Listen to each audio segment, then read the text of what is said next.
नमस्कार, स्वागत है आपका संसद टीवी पर। मैं हूं मनोज वर्मा और आप देख रहे हैं हमारा खास कार्यक्रम मुद्दा आपका।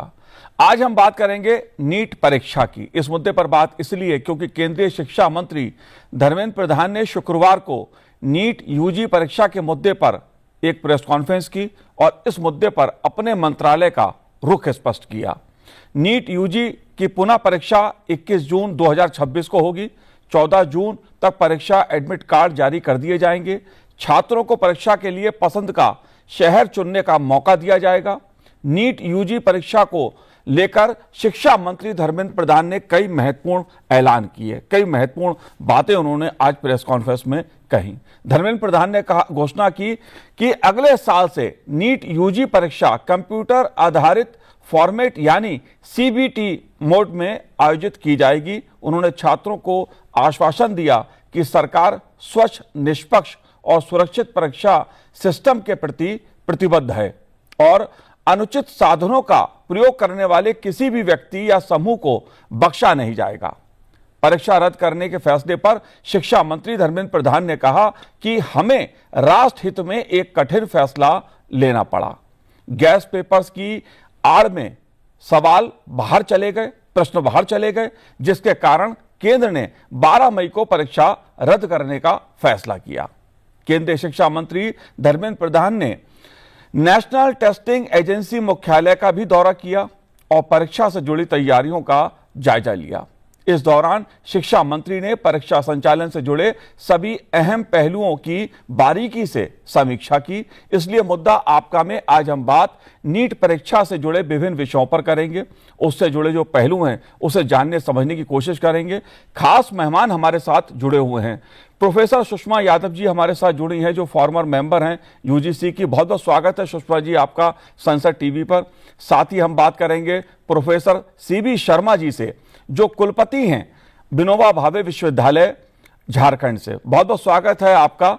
साथ ही हमारे पास साथ शिक्षाविद संजय स्वामी जी भी जुड़े हैं, उनसे भी हम जानने समझने की कोशिश करेंगे। लेकिन आइए उससे पहले हम सुनते हैं शिक्षा मंत्री धर्मेंद्र प्रधान जी ने क्या कहा। अभी एनटीए ने नीट यूजी का नई परीक्षा की तिथि घोषणा किया है।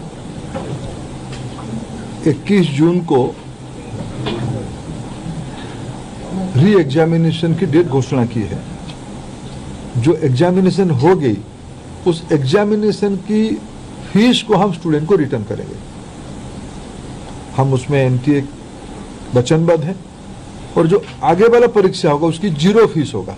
परीक्षा में थोड़ा हमको जो उनकी फॉर्मेलिटीज है, ओएमआर सीट को दस्तखत करना, आरंभ में एक बार करना, अंत में भी एक बार करना, उसमें हमारे विद्यार्थियों कोर टाइम में कटौती हुई थी।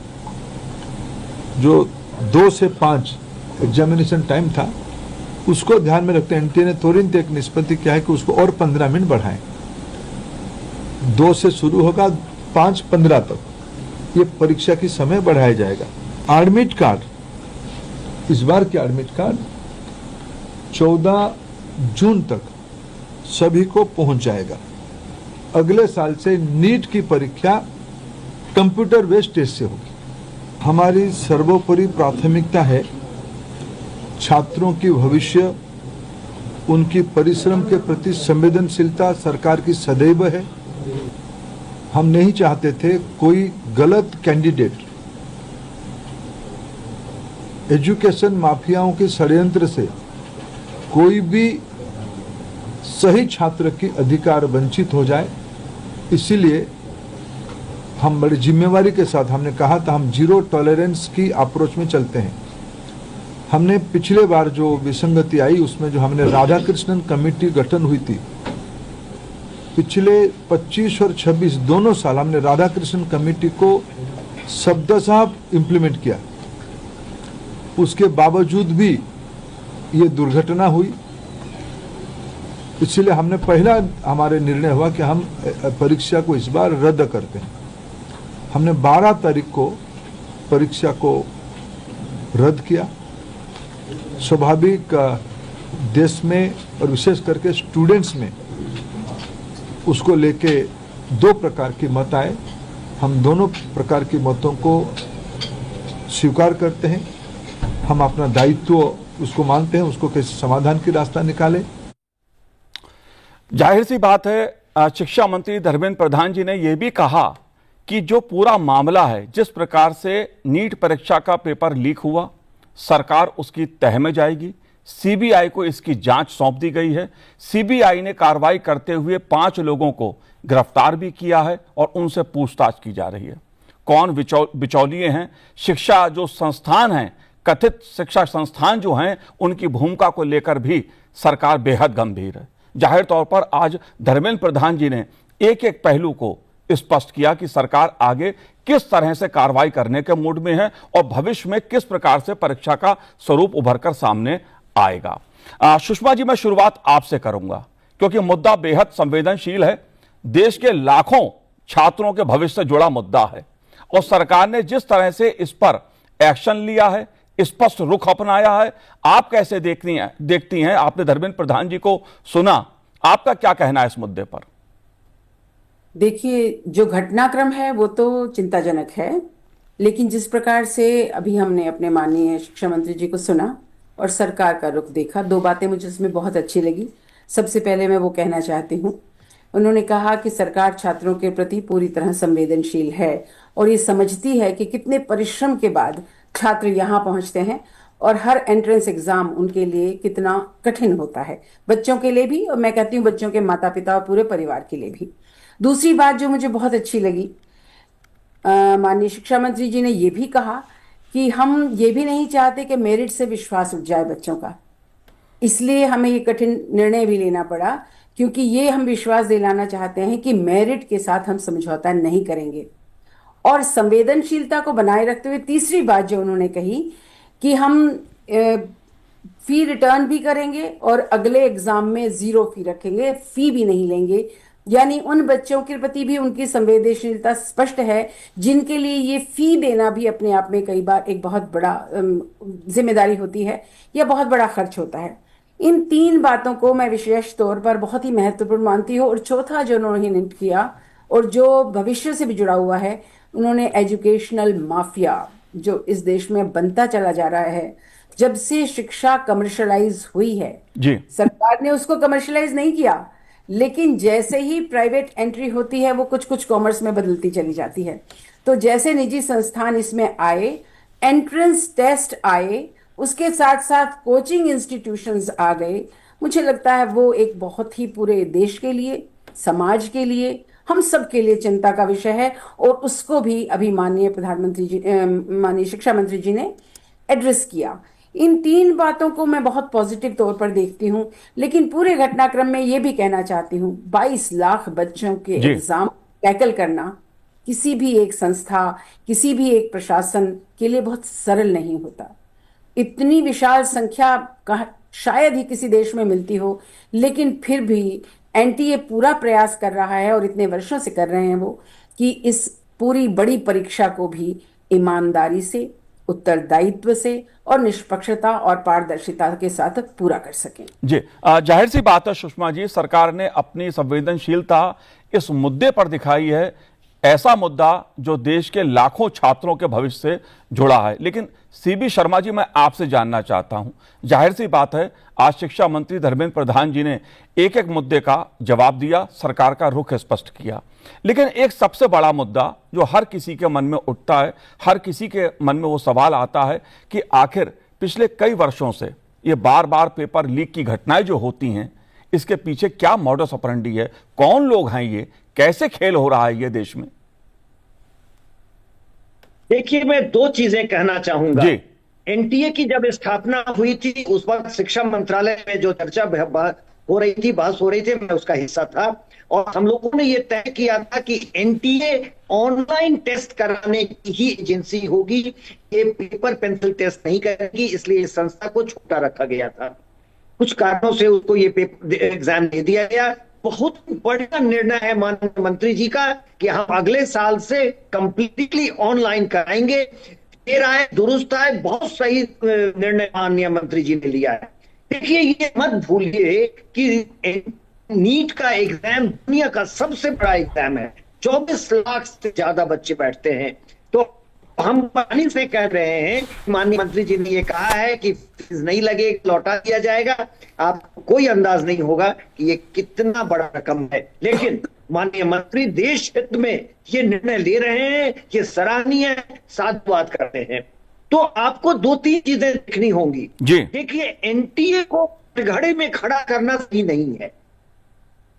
हर बार जो हम देख रहे हैं 2024, 2025, जिसमें कि आपको अब निकल के आ रहा है कि बिस्वाल फैमिली जो झज्जर का है वो लिख कर आता है, तो एनटीए कहीं भी कटघरे में नहीं खड़ा है। जो खड़ा है वो एग्जाम सेंटर्स खड़े हैं, और इन्होंने तय किया है कि हम ऑनलाइन कराएंगे तो ऐसे एलिमेंट्स जो है वो बाहर निकल जाएंगे। तो मैं निश्चित तौर पर यह कहूंगा कि एनटीए को ऑनलाइन टेस्ट के लिए ही बनाया गया था, और वही जैसा मंत्री जी ने निर्णय लिया कि अगले साल से वो होगा। बहुत बड़ा निर्णय है, बहुत अच्छा निर्णय है। हमको 1 साल है, हम तैयारी करेंगे। और दूसरा, उसके कारण जो ये बिचौलिए घुस जाते हैं वो नहीं घुस पाएंगे, क्योंकि ये कंप्लीटली ऑनलाइन रहेगा, डिजिटल रहेगा, तो जो सेंटर है वो छेड़छाड़ नहीं कर पाएंगे। जो तीसरी बात है जो हमको लगता है ध्यान देना चाहिए, ये दुनिया का सबसे बड़ा टेस्ट है महेश जी। 24 लाख से ज्यादा बच्चे बैठते हैं, और इसका कोई अपर एज लिमिट नहीं रखा गया है। जो गड़बड़ी हो रही है वो इसलिए कि जो कोचिंग सेंटर है उसका जो लाने वाला है वो फॉर्म भरता है, चाहे 50-52 साल का व्यक्ति क्यों न हो, और अपने बच्चों को कोचिंग देता है, उनके परीक्षा में बैठ जाता है। मैं आशा करूंगा कि इस मुद्दे पर निश्चित तौर पर ध्यान दिया जाए। नीट का एग्जाम का एक अपर एज लिमिट होगा, हर किसी को किसी उम्र तक बैठने की छूट नहीं होगी, पहली बात। दूसरी बात, अगर 24 लाख को कम करना है, जो कि देखिए बहुत मुश्किल है, तो मैंने बताया ये दुनिया का सबसे बड़ा एग्जाम है, और करते हैं तो हम निश्चित तौर पर दुनिया के लिए उदाहरण पैदा करते हैं।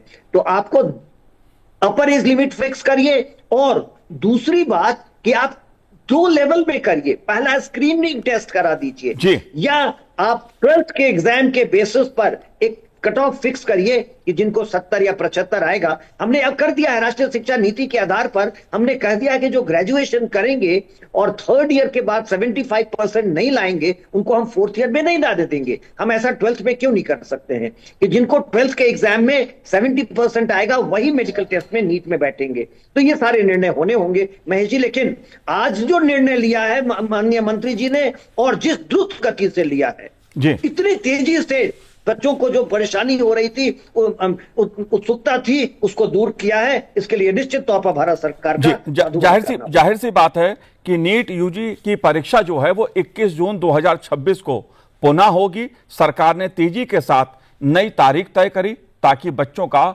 भविष्य बर्बाद ना हो, कैरियर खराब ना हो। सरकार ने अपनी संवेदनशीलता इस मुद्दे पर दिखाई। लेकिन एक गंभीर सवाल, जो परीक्षा का स्वरूप बदलने की बात है संजय स्वामी जी, जिसकी तरफ इशारा सीबी शर्मा जी ने किया, जो सरकार ने एक बड़ा फैसला लिया है कि सीबीटी मोड के आधार पर अब आगे भविष्य में परीक्षा होगी। आप कैसे देखते हैं इसको?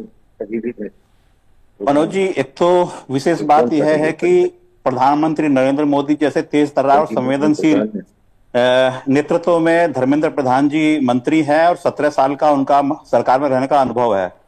और एक विशेष बात यह है कि वो छात्र राजनीति से आए हैं, एक राष्ट्रवादी संगठन से जुड़े रहे हैं, और ऐसे में इस तरह की घटनाएं हो जाना बड़ा अपने आप में पीड़ा देता है। जितने विद्यार्थी नीट की परीक्षा देते हैं उनमें से अधिकांश मध्यम वर्ग के विद्यार्थी होते हैं, लोअर मध्यम वर्ग के होते हैं। तो ऐसे में माता पिता के ऊपर बहुत बड़ा प्रेशर पड़ता है, और बहुत सारी दुर्घटनाएं होने की संभावनाएं बन जाती हैं।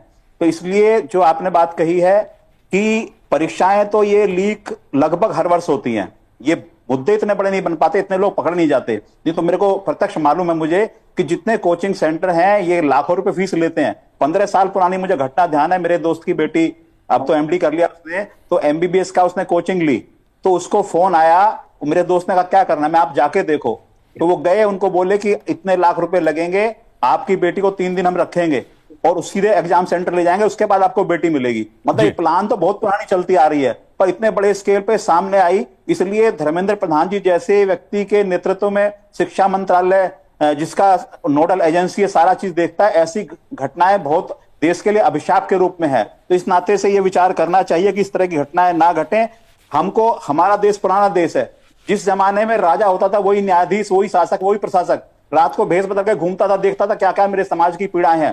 तो ऐसे हमारे इन जमीन से निकले हुए अनेक मंत्री, ये पैरासूट मंत्री नहीं है धर्मेंद्र प्रधान जी, जिस तरह से कोई आईएएस आ जाते हैं या कॉर्पोरेट लॉबी से भी लोग मंत्री बन जाते हैं राजनीति में आके, परंतु जमीन से जुड़े हुए व्यक्ति का मंत्री पद पे होना, इसलिए मुझे लगता है कि आज निर्णय तो महत्वपूर्ण किए हैं, परंतु ये जो कंप्यूटराइज परीक्षा है इसका भी हम देख रहे हैं कितना नुकसान हो रहा है। बहुत सारी परीक्षाएं होती हैं, ये प्राइवेट कंपनियों को कंप्यूटर सेंटर दे रखे हैं, उन्होंने लाखों सैकड़ों कंप्यूटर लगा रखे हैं, वहां विद्यार्थी देने जाते हैं। उसकी मॉनिटरिंग ठीक प्रकार से सरकार सुनिश्चित करे। देश में ईमानदार शिक्षाविदों की कमी नहीं है जी। उनकी गाइडेंस में और उनके नेतृत्व में, सुपरविजन में ऐसी परीक्षाएं होनी चाहिए, तब ये चीजें ठीक होंगी। जी, ये बात ठीक कही आपने कि देश में ईमानदार शिक्षाविदों की कमी नहीं है, लेकिन शिक्षा के नाम पर जो माफिया तंत्र है वो भी किसी से छुपा नहीं है। शिक्षा का जिस तरह से व्यवसायीकरण कर दिया गया है वो भी एक बड़ा मुद्दा है। सुषमा जी, मैं आपसे जानना चाहता हूं, जो तस्वीर उभर कर सामने आ रही है कि गैस पेपर के आधार पर कुछ सवाल बाहर निकले या लीक हो गए, गैस पेपर्स की भूमिका और शिक्षा माफिया की जो भूमिका है, बिचौलियों की जो भूमिका है, उसको आप कैसे देखती हैं? क्या कहना है इस मुद्दे पर आपका? ये बहुत पीड़ादायक विषय है, एक शिक्षक के लिए भी, एक प्रशासक के लिए भी, और मैं समझती हूँ एक पेरेंट के लिए भी, क्योंकि हर कोई चाहता है कि उसका बच्चा एक अच्छे प्रोफेशन में जाए, वो डॉक्टर बन जाए, वो इंजीनियर बन जाए, और उसके लिए वो पहले तो बच्चों को से मेहनत करवाते हैं। लेकिन जब से ये शिक्षा व्यावसायीकरण, जिसकी तरफ आपने भी जिक्र किया, व्यवसाय बन गई है, तो गैंगस्टर्स भी आ गए, बिचौले भी आ गए, because profit has become the main motive. और वो प्रॉफिट कैसे करेंगे जब तक वो बच्चों को, जैसा अभी संजय जी ने एक बहुत इंटरेस्टिंग वाकया बताया कि 3 दिन के लिए बच्ची को ले जाएंगे और पेपर होने के बाद ही आपको बच्ची वापस देंगे, यानी वो उसे किस तरह पढ़ाएंगे, सिखाएंगे, जो भी करेंगे। ये एक प्रकार से एक प्रोसेस बन गया है या एक स्कीम बन गई है, जहां कोचिंग सेंटर्स गारंटी लेने लगे हैं कि बच्चा हमें दो और पैसा इतना दो, हम इसकी गारंटी लेते हैं कि आपका बच्चा एंट्रेंस में पास हो जाएगा। लेकिन शिक्षा का हमारा उद्देश्य तो ये कभी भी नहीं था इस देश में, ये परंपरा भी नहीं थी हमारी कि इस प्रकार से एक एग्जाम दिया और आप अपने आप ही पारंगत हो गए। मैं समझती हूँ इन सबको बदलने के लिए एक तो बड़ा प्रश्न है जो नैतिकता से जुड़ा है, सार्वजनिक नैतिकता से जुड़ा है, हमारी व्यक्तिगत नैतिकता से भी जुड़ा है। हम क्यों इस लालच में पड़ते हैं? वो कौन से आकर्षण हैं जो हमें इसकी तरफ आकर्षित करते हैं कि चलो कुछ भी देना पड़े, लेना देना हो जाए, लेकिन बच्चा एक बार पास हो जाए या बच्चा एक बार इसमें एंट्रेंस में आ जाए। उस समय हम भूल जाते हैं कि ये प्रोफेशन वो नहीं है जो मात्र किसी एक परीक्षा से जुड़ा हो। ये हमारे प्रोफेशंस थे, जैसे टीचिंग था, शिक्षा, कानून, इंजीनियरिंग, मेडिसिन, ये सारे वो प्रोफेशन थे जिनमें उत्तरदायित्व साथ आता है। ये नौकरियां नहीं, वो कहीं वो नैतिकता एक बार फिर लौट कर आनी है। और मुझे लगता है कि अब हमें इन संख्याओं के प्रश्न से भी ऊपर उठना होगा। शायद मैं आयु की उस अवस्था में पहुंच गई हूं कि मैं कह सकती हूं, अब हमें ये नहीं रखना चाहिए इतनी सीट होंगी और इतने परीक्षार्थी होंगे और एक एग्जाम होगा, उसमें जो पास हो गया वो पास हो गया, जो फेल किया वो फेल हो गया। लेट अस सी, हम नई राष्ट्रीय शिक्षा नीति की बात करते हैं जिसकी संजय जी ने किया और प्रोफेसर सीबी शर्मा जी ने भी उल्लेख किया। नई राष्ट्रीय शिक्षा नीति जो है वो बहुत लिबरल है इस मामले में, मल्टीपल एग्जिट, मल्टीपल एंट्री की बात करती है। तो उसी प्रकार से हमें ये जो एंट्रेंस एग्जाम्स हैं इनमें भी थोड़ा सा लिबरल एटीट्यूड लाना पड़ेगा। हो सके, मैं ऑन डिमांड तो इसको नहीं कह सकती हूँ, लेकिन 1-2 मौके यदि बच्चों को मिलने लगे, जैसे एक बार पहले आया था कि साल में 2 बार परीक्षा हो सकती है, साल में 2 बार परीक्षा करें। जितने हमारे स्टेक्स कम होते चले जाएंगे उतना आकर्षण कम होता जाएगा, जितनी सीमाएं कम होती जाएंगी उतना शायद बच्चों का विश्वास बढ़ता चला जाएगा। क्योंकि एंट्रेंस वाले दिन, एक दिन मान लीजिए बच्चे को कुछ हो गया तो उसकी तो साल भर की मेहनत व्यर्थ हो जाती, ये भी कम करना पड़ेगा। मैं तो वो दिन देखती हूँ जब बच्चा जब तैयार हो, 6 महीने में, 3 महीने में एग्जाम करने का उसे अवसर मिले। कंप्यूटर बेस जरूर मिले, लेकिन हम लोग बहुत इंटेलिजेंट हैं और भारतीय, मैं मानती हूँ, मशीनों से अधिक इंटेलिजेंट हैं। तो कंप्यूटर बेस्ड एग्जाम भी हम करेंगे तो वो तरीका निकाल लेंगे ये कोचिंग इंस्टीट्यूशंस किस किस प्रकार से मशीनों को भी हम मैन्योवर कर लेंगे। इसलिए मात्र वो तो नहीं, लेकिन जैसा हमारा शिक्षा संस्कृति उत्थान न्यास प्राय कहती है कि हमें मानसिकता बदलनी होगी, नैतिकता लानी होगी, तभी हमें गैंगस्टर से, माफिया से और जो पूरा का पूरा शिक्षा का व्यवसायीकरण का तंत्र बन गया है, इनसे अपने समाज को मुक्ति दिला सकेंगे और अपनी शिक्षा व्यवस्था को भी मुक्ति दिला सकेंगे। जी बिल्कुल, जो तंत्र है, जो शिक्षा माफिया तंत्र है, दरअसल उसका उल्लेख शिक्षा मंत्री जी ने भी किया और यह साफ साफ कहा कि किसी भी दोषी व्यक्ति को कहीं का भी हो उसे बख्शा नहीं जाएगा, सिस्टम के अंदर का हो या बाहर का हो। यह धर्मेंद्र प्रधान जी ने साफ साफ कहा। लेकिन सीबी शर्मा जी, मैं आपसे जानना चाहता हूं, जब शिक्षा के नाम पर, कोचिंग्स के नाम पर बड़ी बड़ी, अगर मैं कहूं तो दुकानें चल रही हैं, जो अभिभावकों से, जो बच्चों के माता पिता से मोटी रकम ऐंठते हैं परीक्षा पास कराने के नाम पर, जाहिर सी बात है ये ठेका जो लेकर चल रहे हैं, क्या इस पे अंकुश लगाने की जरूरत नहीं है? जी बिल्कुल, लेकिन आप एक चीज ध्यान रखिए कि माननीय मंत्री जी ने जो आज वक्तव्य दिया है और जो मंशा दिखाया है, इससे साफ हो जाता है कि ये जो बीमारी लगभग 25-30 साल पहले शिक्षा में घुसाई गई थी, कोचिंग कब शुरू हुआ था, किसने करवाया था और कौन लोग इन्वॉल्व थे, तो इसको क्यों रोका नहीं गया? अब जो दिखाया है माननीय मंत्री जी ने अपना मनसा, लगता है कि इस पर निश्चित तौर पर लगाम लगेगा और इस सरकार की ये मनसा है, दिखती है कि ये ऐसे रॉट को, ऐसी बीमारी को, ऐसे कोड़ को निश्चित तौर पर बाहर करेगी। ये बीमारी लगा दी गई थी 30 साल पहले, कैसे रोकते? और ये सारे जो कोचिंग सेंटर्स हैं, पता करिए किनका है, वो बड़े बड़े लोग थे, लेकिन इतने समय तक चलने के बाद ऐसा अब लग रहा है आज मंत्री जी के वक्तव्य से कि इस पर निश्चित तौर पर रोक लगेगा। हम सब समझते हैं और जानते रहे हैं जो शिक्षा से जुड़े हैं कि इसको तो बंद होना ही चाहिए। ये हो नहीं पाया है क्योंकि ये जड़ें बना लिया है।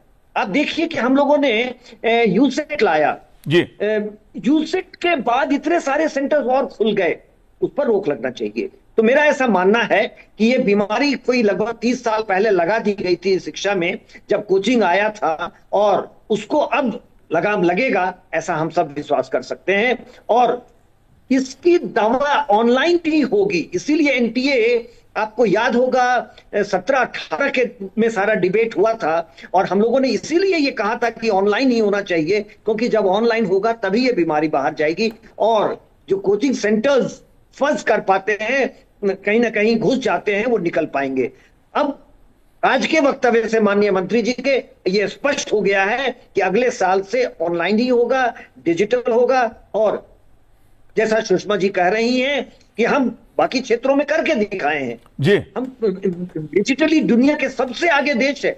माननीय प्रधानमंत्री जी की मंशा दिखी थी 14-15 में, और आज 40% डिजिटल ट्रांजैक्शन भारत से है दुनिया का। तो हम निश्चित तौर पर ठान लेंगे अगर 2026 में, तो 2027 में हम ऑनलाइन करा भी सकते हैं और सक्सेसफुली करा सकते हैं। मैं पूरा आश्वस्त हूं कि अगर हम ऐसा करेंगे तो 27 की परीक्षा साफ सुथरी और बिल्कुल किसी भी तरह के दुर्व्यवहार से मुक्त होगा। सीबी शर्मा जी, मैं आपसे ये जानना चाहता हूं, और जो हमारे दर्शक हैं, जो छात्रों के माता पिता हैं, जो छात्र हैं, वो भी जानना चाहेंगे, जो ऑनलाइन परीक्षा की बात है, क्या उसमें इस तरह की लीकेज तो नहीं होगी?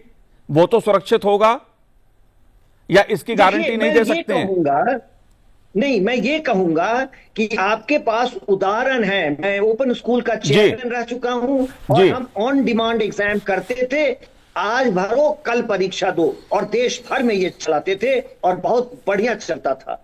आपको सही लोगों को सही जगह बैठाना होगा और उनके हाथ में ये काम देना होगा। आपका फाइनेंस बजट क्यों लीक नहीं होता है? क्योंकि आप जानते हैं तरीका और करने देते हैं।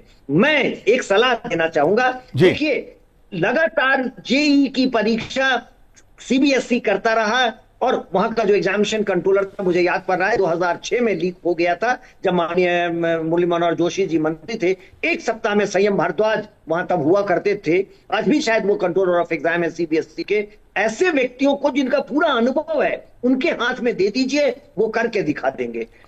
एनआईओएस करता रहा है, ओपन स्कूल ऑफ इंडिया करता रहा है, तो मुझे नहीं लगता है कि इस और से आपका कहीं भी लीकेज होगा, केवल तैयारी बढ़िया होनी चाहिए और आप कर पाएंगे। जी बिल्कुल। संजय स्वामी जी, आखिरी सवाल मेरा आपसे है।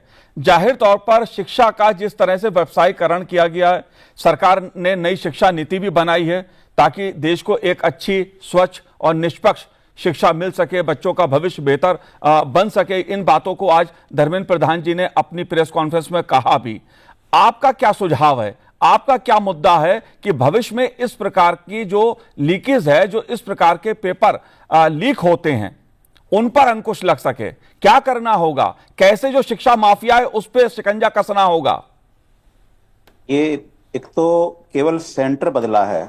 अब ये कोचिंग का सेंटर कोटा से होके सीकर आ गया, स्थान बदला है, माफिया वही लोग हैं। दूसरे यह है कि केवल नीट की परीक्षा की बात नहीं है, जितनी भी परीक्षाएं होती हैं, चाहे उत्तर प्रदेश की पुलिस भर्ती परीक्षा दोबारा योगी जी ने तिथियां घोषित की हैं, तो उसमें 67,000 पुलिस कांस्टेबल भर्ती होने हैं। इन सब का मुद्दा महत्वपूर्ण मुद्दा है। इसलिए सरकार की जो एजेंसियां हैं, विश्वविद्यालय हैं, महाविद्यालय हैं, सरकारी विद्यालय हैं, बहुत बड़ी संख्या में हैं, वो सरकारी कर्मचारी होते हैं। वो भरोसा उन पे बिल्कुल आंख मूंद के भी किया जा सकता है, क्योंकि उनकी नौकरी का भी सवाल होता है, तो कोई गड़बड़ी वहां नहीं होती। इसलिए प्राइवेट संस्थाओं के साथ साथ सरकारी संस्थाओं का भी परीक्षाओं में महत्वपूर्ण भूमिका रहनी चाहिए। दूसरा, मैं इस कार्यक्रम के माध्यम से माता पिता से एक बात कहना चाहूंगा जी। ये नीट का ही मुद्दा आप ले लीजिए। हम बच्चों को छोटी उम्र में ही अनैतिकता सिखा रहे हैं।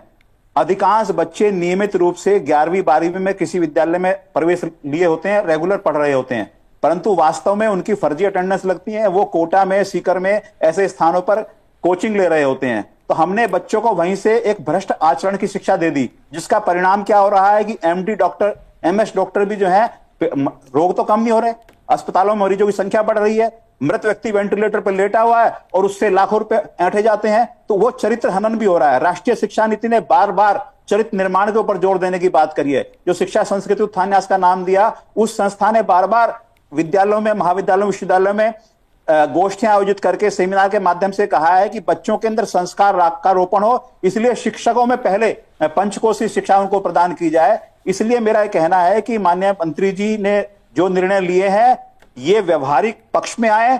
जितने दोषी हैं उनको सार्वजनिक सजा हो और त्वरित सजा हो, तब जाके दुनिया को चेतना आएगी। जिस तरह से आज नीट की परीक्षा का मुद्दा राष्ट्रीय मुद्दा बना है, चैनल पे आ रहा है, जिस दिन माननीय न्यायालय इनको सजा देगा, अपराधियों को, वो भी इसी प्रकार से राष्ट्रीय मुद्दे पर आनी चाहिए, चैनल पर आनी चाहिए। जी बिल्कुल संजय जी, बिल्कुल। जाहिर तौर पर जो शिक्षा का मुद्दा है, छात्रों के भविष्य से जुड़ा है, इस देश के भविष्य से जुड़ा है, और सरकार ने इस मुद्दे पर, जो नीट यूजी की परीक्षा लीक हुई, जिस तरह का विवाद उभर के सामने आया, उस पर एक संवेदनशील, सख्त रवैया दिखाया है। सीबीआई को पूरे मामले की जांच सौंप दी गई है और सीबीआई ने कई लोगों को गिरफ्तार भी किया है। जाहिर तौर पर यह मुद्दा बेहद बड़ा मुद्दा है, देश के लिए भी, छात्रों के लिए भी और माता पिता के लिए भी, हम सब के लिए भी। आप तीनों ने संसद टीवी से बात की, बहुत बहुत शुक्रिया, बहुत बहुत धन्यवाद हमसे बात करने के लिए। तो आज इस कार्यक्रम में इतना ही। मुझे दीजिए आज्ञा, नमस्कार।